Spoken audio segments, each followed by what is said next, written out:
Hi everyone! Welcome to the 10th day of our vlog. So for today, it's the weekend. So Amara and I is gonna go to the shopping center just to have a bit of a look around and window shopping lang. Pero kung may mabili tayo, then let's go for it. So magligpit muna tayo ng mga kakalatan ni Amara. So before we go, I make sure na yan yung sitwasyon ng kitchen natin. Konti lang yung kalat or as much as possible walang kalat. So, itong mga to ay mga gamit natin na bag natin na dadalhin natin for going to the shops. And yes, ligpitin na muna natin yung kalat ng aling maliit dito. So before going, I also made sure na well-fed si Amara and kapapalit niya lang ng nappy so that it's, a couple of things less to do in the shops. But just in case, na wee-wee and poo-poo or magutom si Amara, of course, we got those things covered. May dala tayong mga baon para dyan. Kaya nga tayo may dalang nappy bag, di ba? Or diaper bag. Pagka umaalis tayo, yun ay para sa mga gamit na kailangan ng ating mga babies kapag nasa labas tayo. Anyway.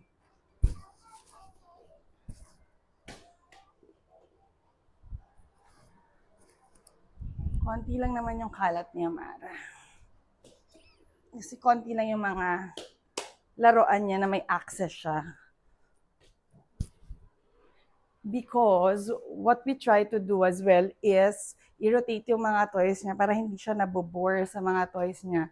Feeling niya laging may bago. Kahit na yun pa rin yun. Pero it was just from a couple of weeks ago na nilabas. And so, naka-ready na yung bag namin ni Amara. So,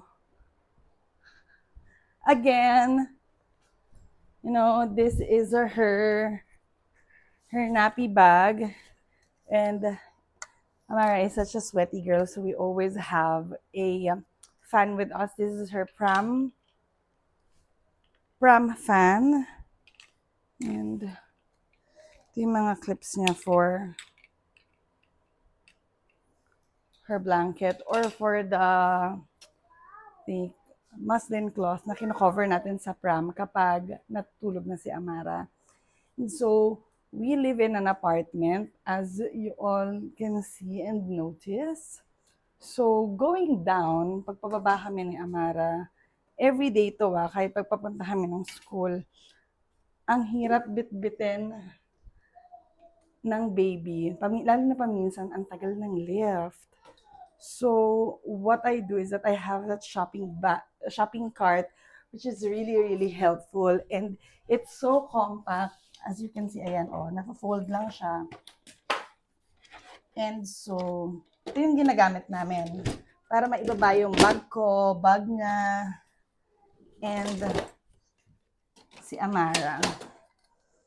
And besides that, I also use this belt baby carrier para hindi ako nangangalay at hindi ma-injured ang ating mga shoulders at braso sa pagkarga ng baby. I know, hindi naman ganun kabigat si Amara, which is, I'm quite blessed with that. Pero still, prevention is always better than cure. So, bakit pa natin hintayin na may injure tayo, magkaroon tayo ng mga back, shoulder pains, kung pwede namang malunasan, 'di ba, before it even happens. So, I will make sure everything is closed.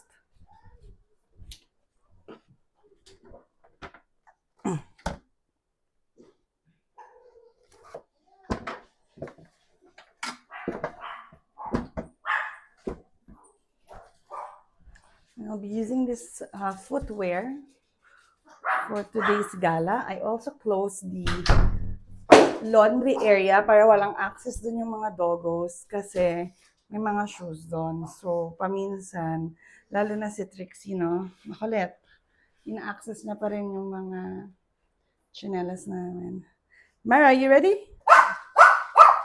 I don't think so. I don't think you're ready yet.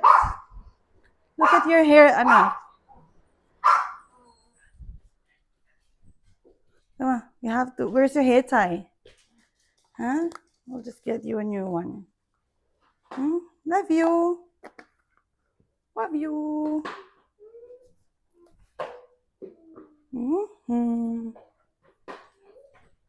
So, talian lang muna natin ang buhok tong si Amara. I don't know, but this girl, she keeps on removing her hair tie. And, ewan ko ba't hindi niya trip magtali. Bababa. So, yan. Are we ready to go? Are you ready? Okay.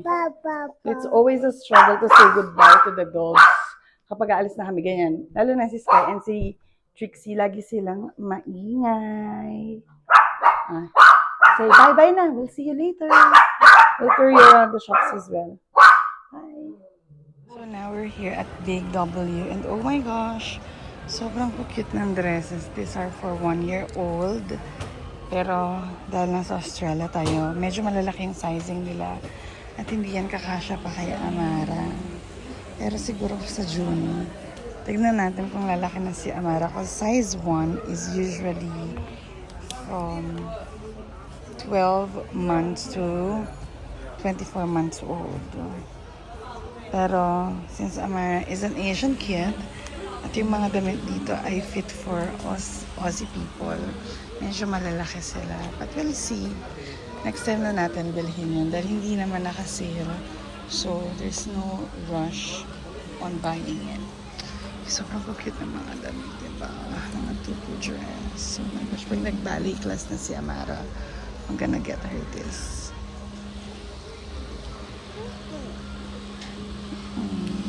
So guys, nandito na tayo sa parking ng shopping center at ito ang ating Madam Amara na may electric fan and dito na tayo. So dito sa Australia, mayroon ding mga designated car park for cars with pram, which is usually super lapit na sa entrance. So, ito yung entrance ng shops. And we're here.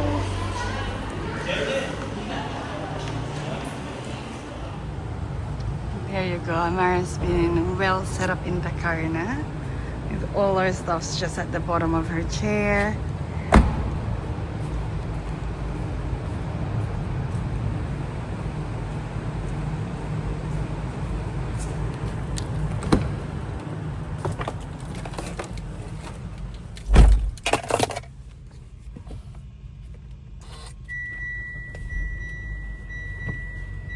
And we are off to the shop. So, itong merienda natin, it's a mixture of different flavors. So, the labne balls is made out of yogurt. And so, maasim yung lasa niya. And then we have the green olives, which is salty. And the black grapes, which is very sweet. And the baba ganoush, which is smoky. And we have the crackers, which just tastes like a cone. Yung apa ni Manong. And wala siyang lasa.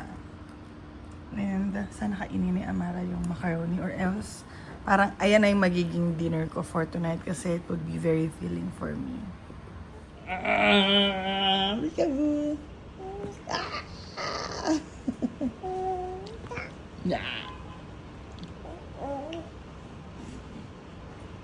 Pika. Pika.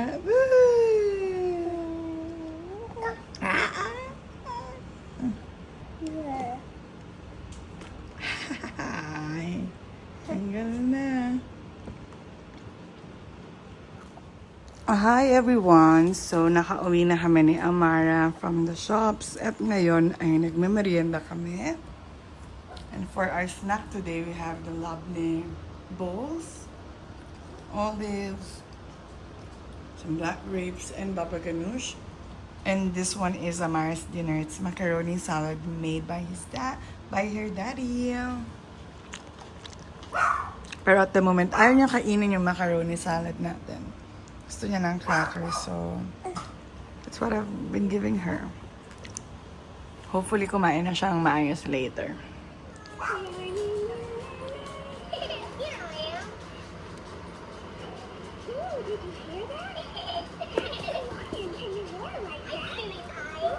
Hi, kitty pie!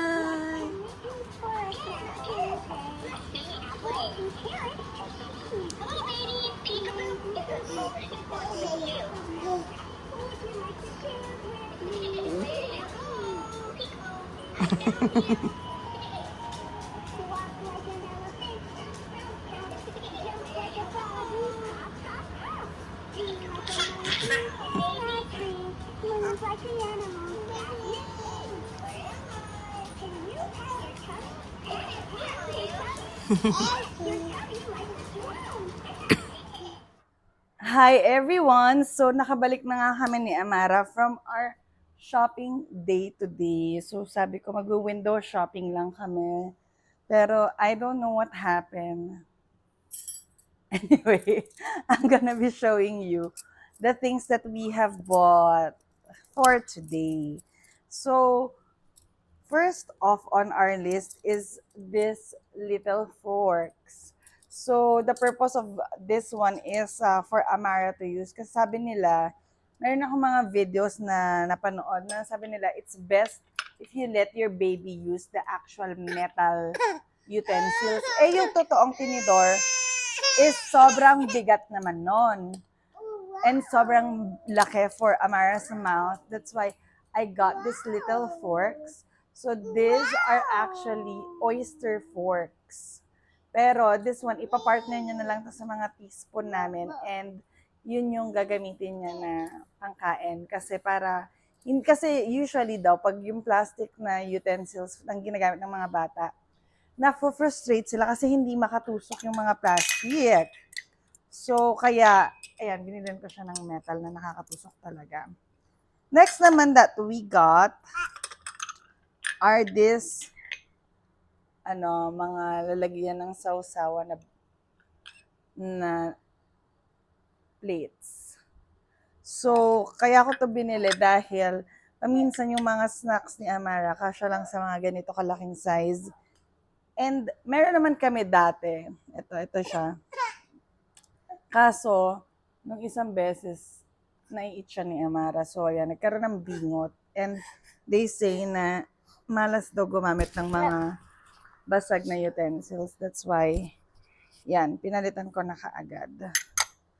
Anyway, that's the first one on the list. Those are the two that we first got kasi inuna ko na dahil kinukulit tayo ni Amara kulit. Gusto niyang paglaruan to. So, imbis na ipalaro ko yun kay Amara, bibigay ko. I'm just gonna give her yung mga plastics. Oh, Mara, oh. Mara. Mara, look what I have. Come here. Ah. So, ito na lang. Meron din siya ng mga plastic. Pero, doon tayo sa metal. Wow. Yan. Happy na yung anak natin. Yung anak ko. Next naman that we've got is, syempre may mga necessities din. Like this one, our fabric conditioner. Bumili na rin tayo ng box of wipes kasi isang box na lang yung meron kaming spare. For necessities like wipes, nappies, mga ganyan, I always make sure na meron kaming isang spare kasi ayaw ko nang ubusan ng mga gamit na kailangan talaga, you know. Wow! Next naman that we have is This jogging pants. So I've got Amara two. So one pink, one green. And they have matching sweatshirts naman na gagamitin to ni Amara on the colder weather. But binili ko na siya ngayon kasi baka magkaubusan. Eh, kailangan niya to. And mura lang naman siya para yung mga murang damit lang. Yun yung mga usually na pinagagamit ko sa kanya sa daycare para kahit magkaroon ng mga stains na hindi na matanggal, okay lang, hindi masakit sa damdamin. Next one naman that we have is this shoes. So this one is very cute ng color and breathable din yung material and yan, madali siyang isuot sa paa ng baby. Unfortunately, this is not yet fitting to Amara. It's still a bit big. So hopefully in a few weeks time, magkasya na sa kanya to. Next naman is this swimming nappy. So Amara is attending swimming classes every weekend. So tomorrow we're gonna have a class. And she's always required to wear, of course, the swimming nappy para kung umechas man, hindi kakalat sa pool. So this one, I got the size for 12 to 18 months. Pero this one is a bit big pa for Amara. So this is gonna be what she's gonna be using on the next stage. Next naman that we have is etong mga bodysuit na sleeveless na singlets. Kasi pag winter, I always make sure that Amara has proper layers of clothing.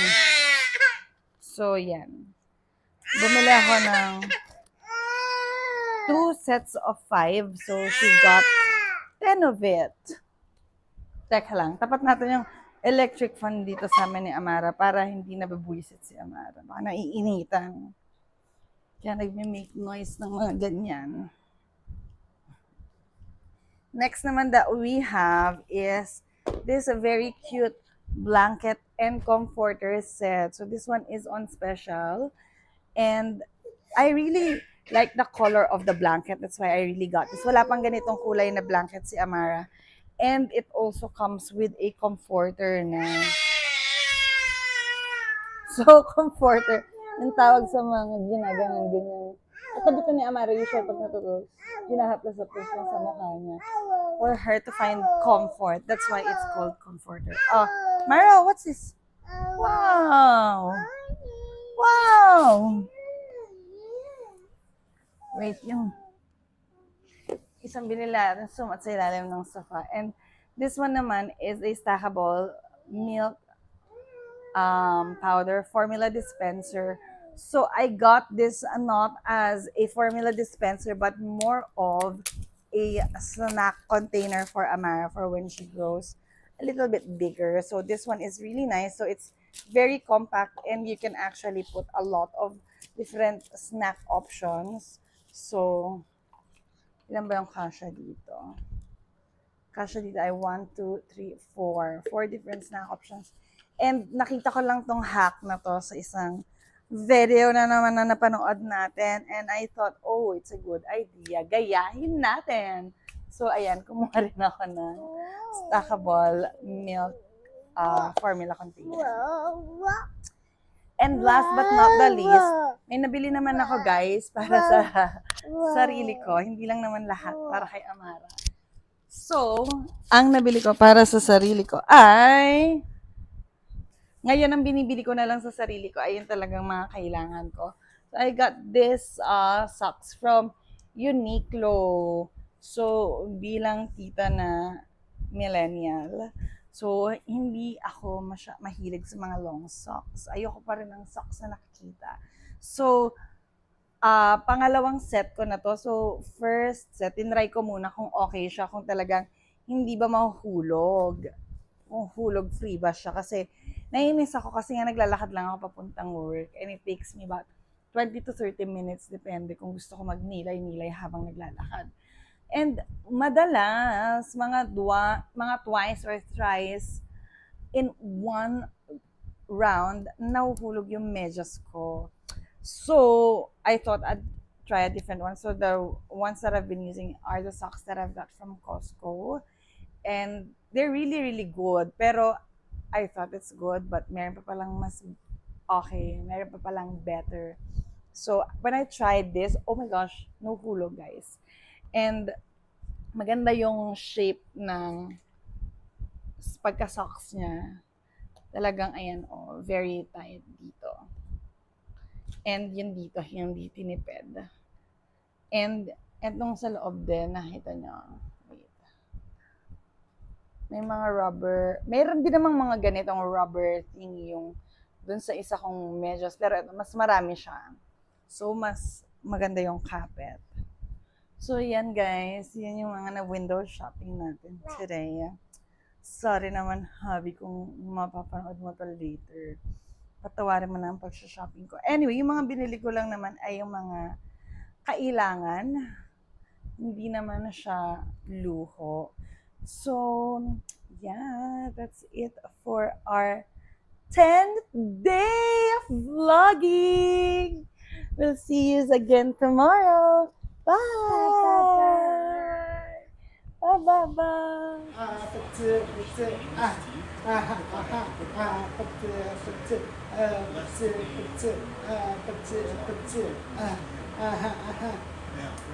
Yay! Secretary General of the United Nations has case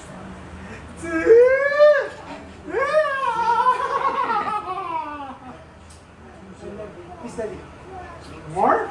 More?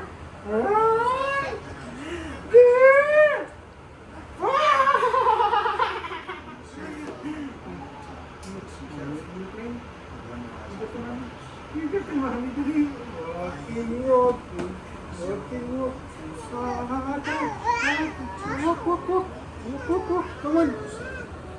Hi, Sky.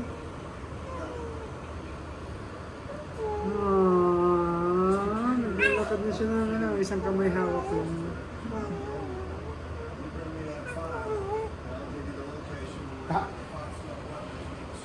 Ano?